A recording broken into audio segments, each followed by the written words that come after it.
to force their own way with their own meta and also their own picks. But speaking of picks right now, the draft pick has started between Nightmare Esports and FLUX Esports. Kami and also the members of Nightmare Esports having the Paquito being banned, the one that you have spoken about, also the Joy and the Export. Seems like you mentioned two of those hero in the previous discussion.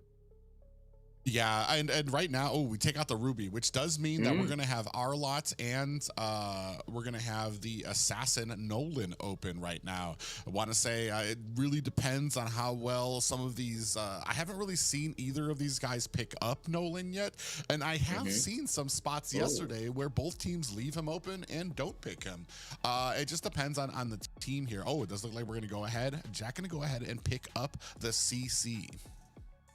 Well, picking up the CC still leaves a lot of picks open, such as the carry, but again, the carry is open and it's there for grab, but also the same thing can be said about the Cloud. So we will see if any of these teams will, they didn't take neither the carry or the Cloud. Maybe it's planned for the upcoming pick for Team FLUX. But here, we can see the Novaya that have been used so many times by so many players in this tournament so far. And it has been so successful, either with the vision, also with the damage. Sometimes the damage is too much to be, it's too much to take and out, so like too much to handle, because almost everyone targets the damage dealers. Alien with the Arla, the one that you have suggested and also predicted. But yes, here comes the pick that I think is the solution for all of these picks. Valentina being picked by Nightmare team, and I think that now it's a carry. How do you see things going?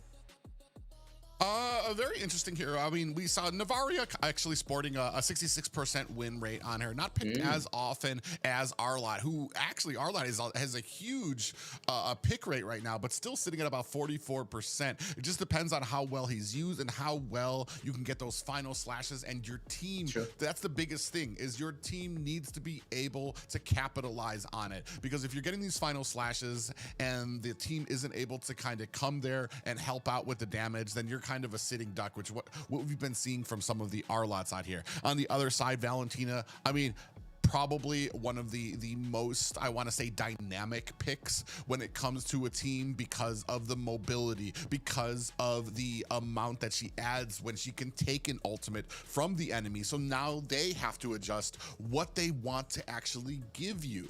And then of course, Claude, we've been talking about it, 80% win rate right now, and especially when it comes to the late game, if you're able to protect that marksman lane, if you're able to make sure that he can get fed, get the items that he needs, using that blazing duet, especially into the back line, he's able to have a huge effect on a lot of these matches.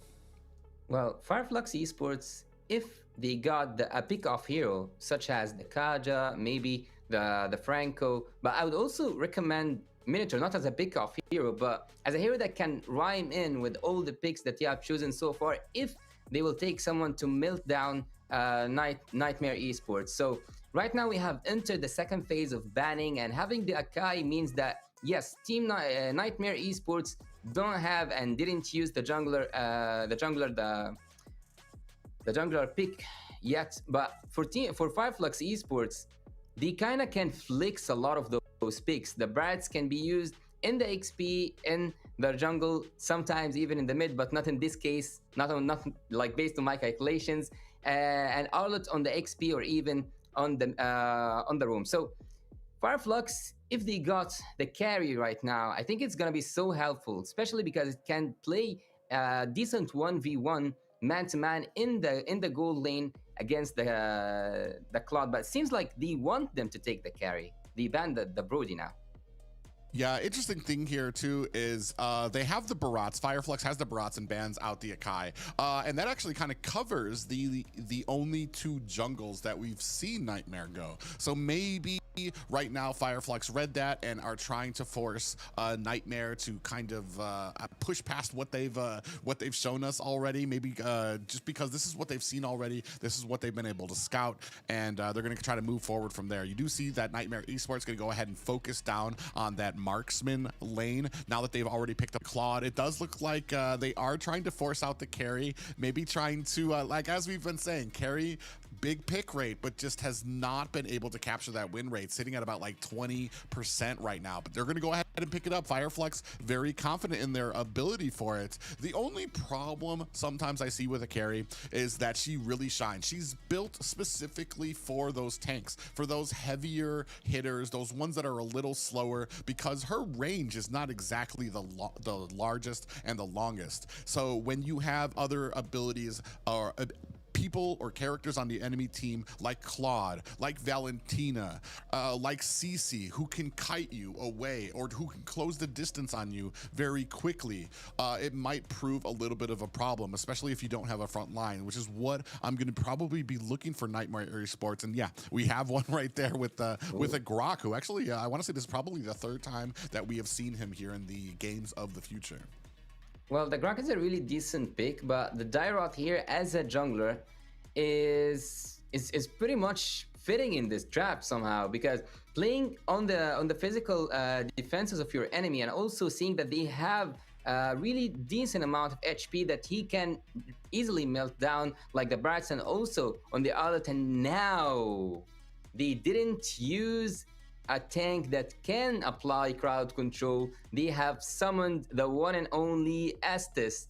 Astral spheres from a huge distance to do a ton of damage onto them. But ladies and gentlemen, we are about to see game one of NIIGHTMARE Esports taking on FLUX. Right now, this series going to decide which one of these teams moves on ahead and which one will be going home. Well, right now we can see FLUX Esports on the right-hand side with the red team, with the second pick, and also with a really different kind of draft, the one that I was used to see. Apex47 not using his crowd control heroes and applying and making the Estes here, like making his way through with that Estes here. Also, I think this is the first time seeing an Estes in the tournament. Apex47, Rosa in the mid lane, facing Suso and also Jasmine. It's gonna be really tough for Rosa to stand up against two in his lane, in the mid lane, because Grok will always clear out this wave really fast with using the first skill. On the jungle, there hasn't been any kind of force or any kind of invade whatsoever. Alien and Jack. I think this is gonna be a really interesting XP lane, since both of these picks are actually banned heroes. Oh, actually, Alan gonna get caught here, is trying to dash himself to safety. You can see Ben just sitting there waiting to put on the damage. And unfortunately for FLUX Esports, that's gonna be a first blood for NIIGHTMARE, but they're gonna go ahead and try to make Jasmine pay for it. You can see he's down to about 10% health. A flicker used by Rosa, still trying to get the auto attacks, and he decides his fate shall be decided by a tower. Oh my god, he made it personal. Rosa made it personal with Jasmine. He did use his flicker just to get that kill secured for FLUX Esports, and right now they will be in advantage for taking that first turtle, but they have to make sure that too easy for Lexi isn't able to reach that retribution though. Yeah, you see Lexi actually able to come in there from the side, snatch that away from FLUX. You just talked about it, and that was unfortunate too, because you had Rosa trying to teleport home, Alien wasn't there yet, and you had 4 members from NIIGHTMARE over there trying to press their advantage and get that frustration out of FLUX, and it paid off as they were able to steal away that turtle. Using that Grok to annoy the junglers is a really good tactic, but when it comes to assassin junglers, here seeing a utility jungler such as the Brats, I think it's gonna be really hard for Jasmine to be annoying as he thinks he can be, but Tennessee uses the ult. Yeah, Jasmine is going to have to use that wild charge to get himself back to safety. A wall is actually going to split up the FLUX. He has been absolutely, actually very surgical with with all of the walls he's been using here. Once before to go ahead and isolate and keep that buff very close so that he could try to steal it, and then just isolating it so that Apex gets separated from his herd and almost actually in a little bit of trouble there. But thankfully they're able to still keep it at 1-1 apiece.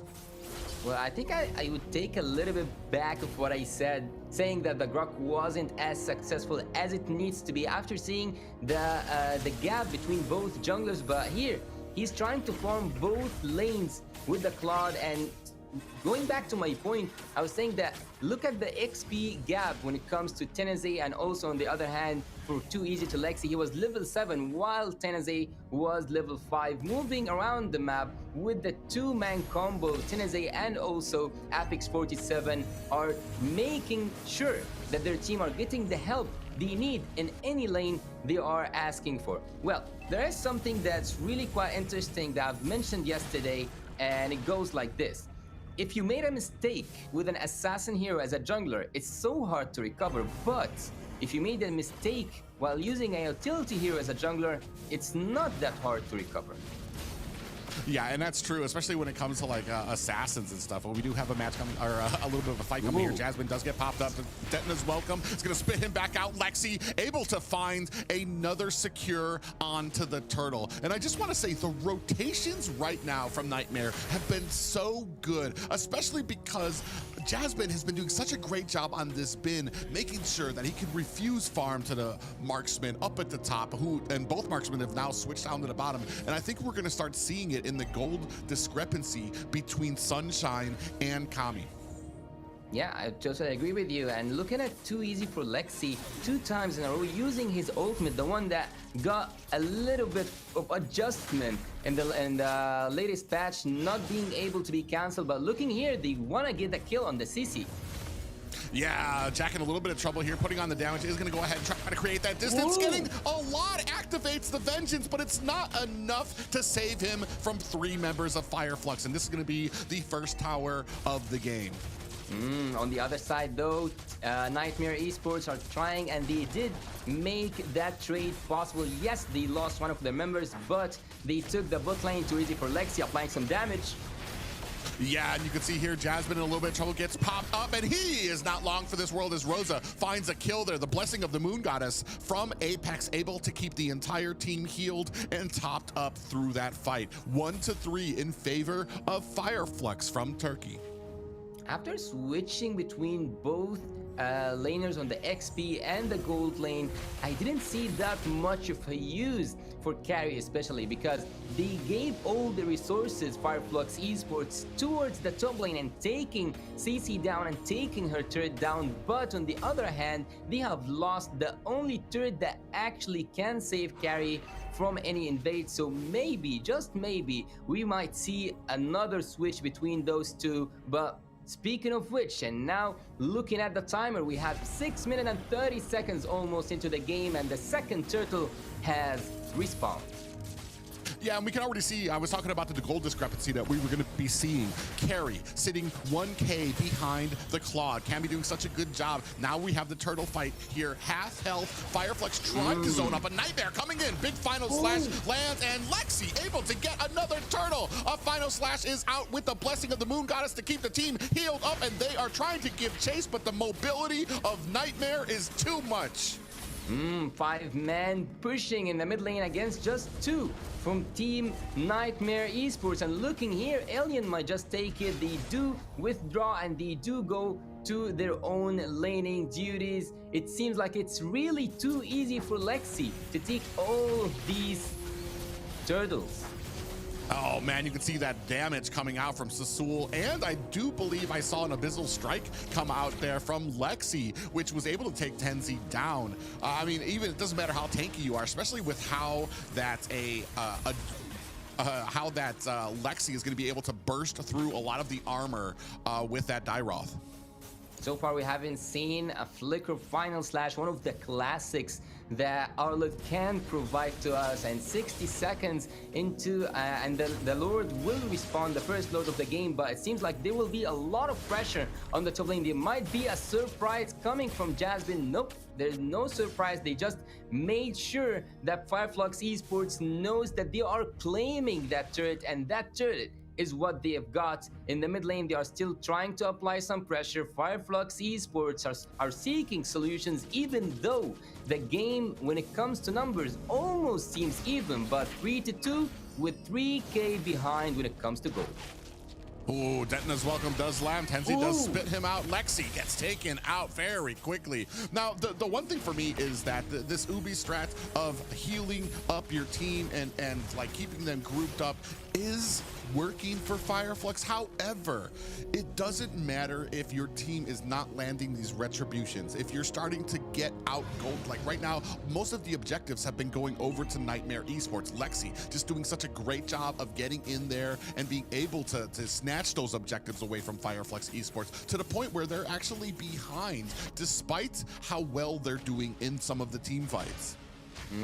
FLUX also, speaking of team fights, we might see a team fight being forced here, just using the Lord as an excuse for them. FLUX and also NIGHTMARE are preparing to go into that Lord pit, and as you said earlier on today and in the draft, the Lord range is now so much smaller than it used to be before, so there is no Lord dances that can last long, only claiming that either zoning the enemy completely out or wanting to take that Lord with a fast, with applying all the damage and all the resources of your team to take it as fast as possible. Speaking of being fast as possible, we can see here that the Claude already have his Demon Hunter Sword, the Golden Staff, and everything he needs for the early game damage. And looking at the carry, she's 1.5k behind just from the Claude.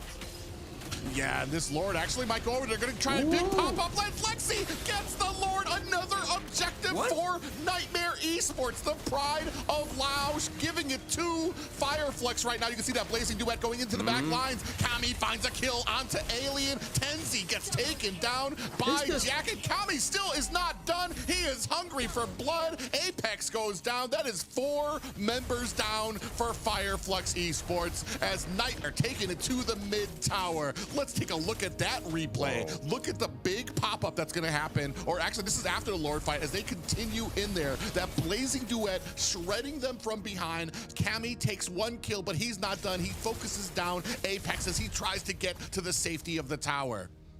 A huge miscommunication happening between Alien and Tennessee in the previous moment in the recent replay. Both of them were affected by CC's ultimate, and both of them didn't move together, so they both went down. And not just that, they lost the Lord, so all the retribution battles have been won by too easy for Lexi. And not just that, they also won the team fight by almost wiping out FLUX Esports, taking everything that could possibly be taken for them. All the secondary turrets are down, and the mid lane inhibitor turret is also affected and already without its own passive. So far, even though Private, the game is, again, when it comes to kills, it's even. But when it comes to strategy, so far NIGHTMARE Esports is winning. Why do you think they are the one in control? Is it just because of the retributions?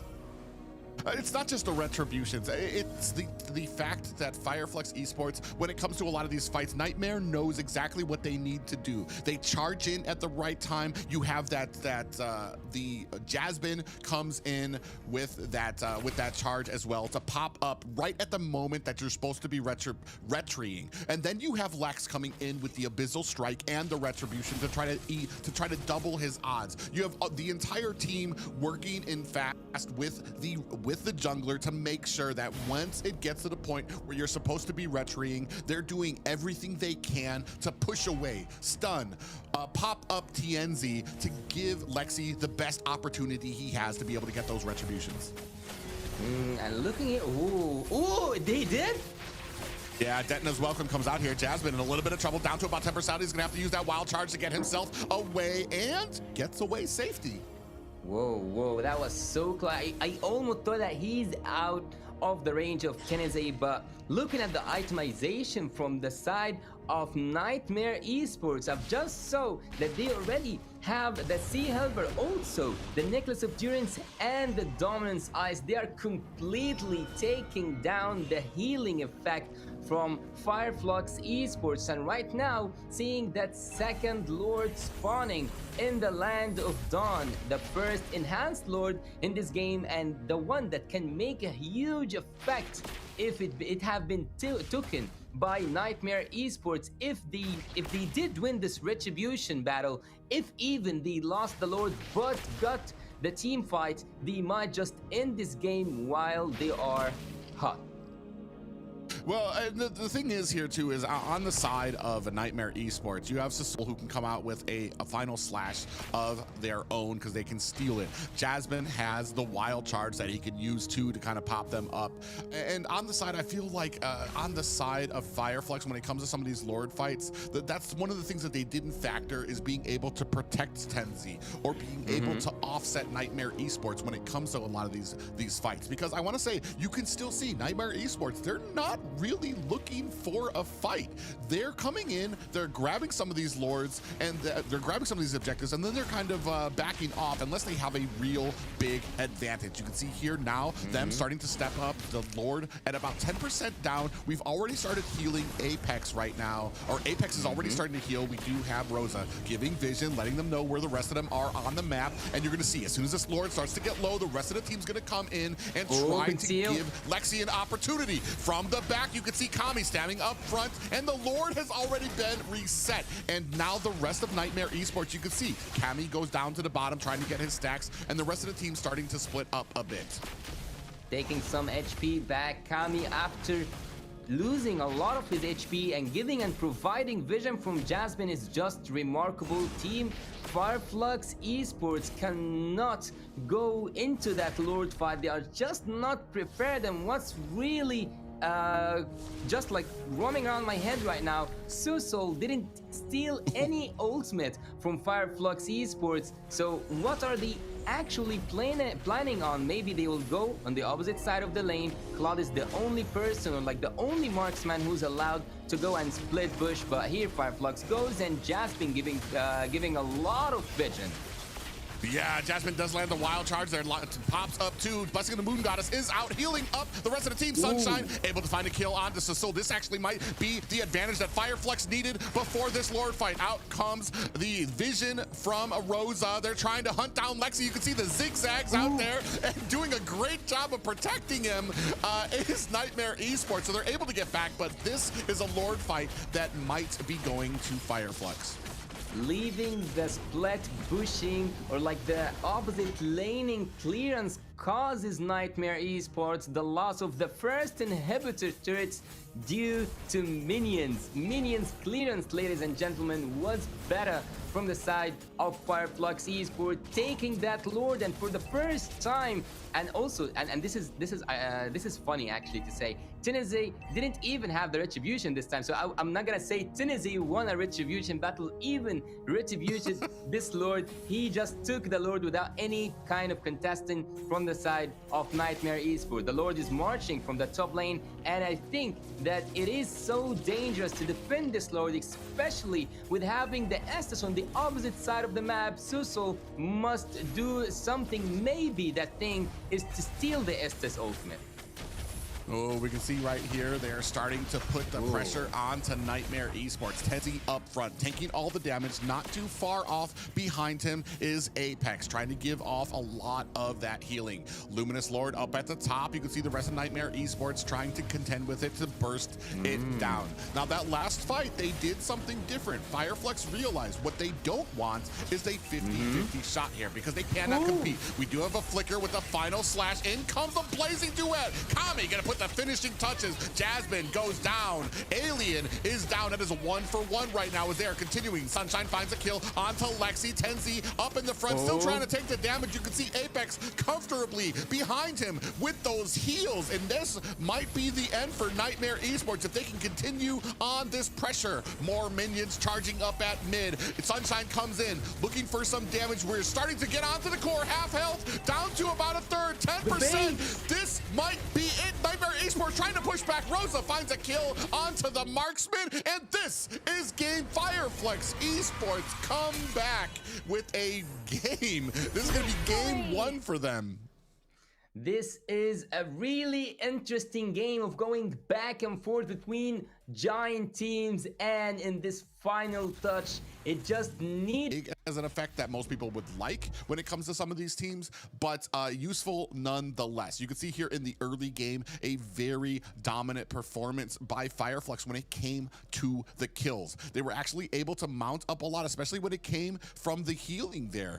But when it actually came to the objectives, you can see here able to steal it away despite the healing that was coming out. And then NIIGHTMARE did what they were supposed to, backed up. They weren't going to be winning a lot of these team fights, so they wanted to make sure that they got the objective and were able to kind of clear the way. Here's going to be another one where they have the Blessing of the Moon Goddess, and Tenzi still getting thwarted, is not able to get these retributions. But that is all going to change when we go to the Lord fight, which was absolutely amazing. This one actually almost looked like it was the end for FLUX here. They got a four-man down, but you can see here, this is when it all changed. You can see that FLUX, they weren't trying to go for the Lord anymore. They were trying to bait out an engagement. They wanted to get the kills down so that they could get the numbers in their favor, and that is exactly what they did. Actually, a great play by NIIGHTMARE over there. You weren't able to see, but they get blocked from some of those kills there. But this was basically the beginning of the end for NIIGHTMARE Esports as FLUX pushing in with the help. You can see Apex very close to the back there of Tenzi, making sure that his team is topped up and very safe, and there is just nothing to stop them from being able to take down the core. And Sunshine, for me, was able to bring out a world-class performance using the Wind of Nature, positioning himself in a really good place in the team fight. But looking here, the MVP of this game is the Thorn Queen himself, Rossa, from FLUX Esports, with a 405 in terms of the KDA, 35% damage dealt. And looking at the items, it seems like he was almost there to finish all of the items that he needed to use all the damage to burst down all the troops or all the heroes from NIIGHTMARE Esports. Maybe he wanted to go for one more item, which was the Holy Crystal, but anyways, he have the Divine Glaive, the Glowing Wand, and everything else that goes with it to apply the damage he needed. And looking at the game, I want to actually see the items of Carry, because I think that Carry didn't play fully defensive, maybe a semi-tank, maybe even a full defensive item. So I'll be waiting to see those items from the previous game.